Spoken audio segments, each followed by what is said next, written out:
સંખેડા તાલુકાના રણછોડપુરા ગામેથી એલસીબી પોલીસે રેડ કરી પત્તાપાનાનો જુગાર રમતા 9 જુગારીયાઓને ઝડપી કાઢ્યા.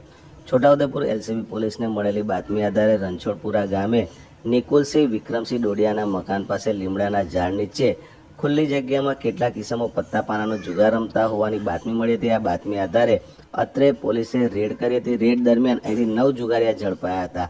અશરફભાઈ અહેમદભાઈ રાઠોડ રહે કાળી તળાવડી, ભરતસિંહ રતનસિંહ સોલંકી રહે રણછોડપુરા, અનિલભાઈ જસુભાઈ તડવી રહેવાસી ગોલાગામડી, વિરાજભાઈ વિનુભાઈ નાયક રહેવાસી ગોલાગામડી, હરેન્દ્રસિંહ બળવંતસિંહ પરમાર રહેવાસી રણછોડપુરા, મૃણાંકભાઈ સંજયભાઈ તડવી રહેવાસી બાદરપુર, જિગ્નેશભાઈ મફતભાઈ પઢિયાર રહેવાસી રણછોડપુરા, રમેશભાઈ છગનભાઈ પરમાર રહેવાસી રણછોડપુરા તેમજ સાબિરભાઈ અહેમદભાઈ રાઠોડ રહેવાસી કાલી તલાવડીને પોલીસે ઝડપી કાઢ્યા હતા. તેમની પાસેથી કુલ 44,120 રૂપિયા રોકડા, દાવ ઉપરના તેમજ અંગ ઝડતીના તેમજ મોબાઈલ નંગ 7 કિંમત 25,500 મળી કુલ 69,620 રૂપિયાનો મુદ્દામાલ ઝડપી કાઢ્યો હતો.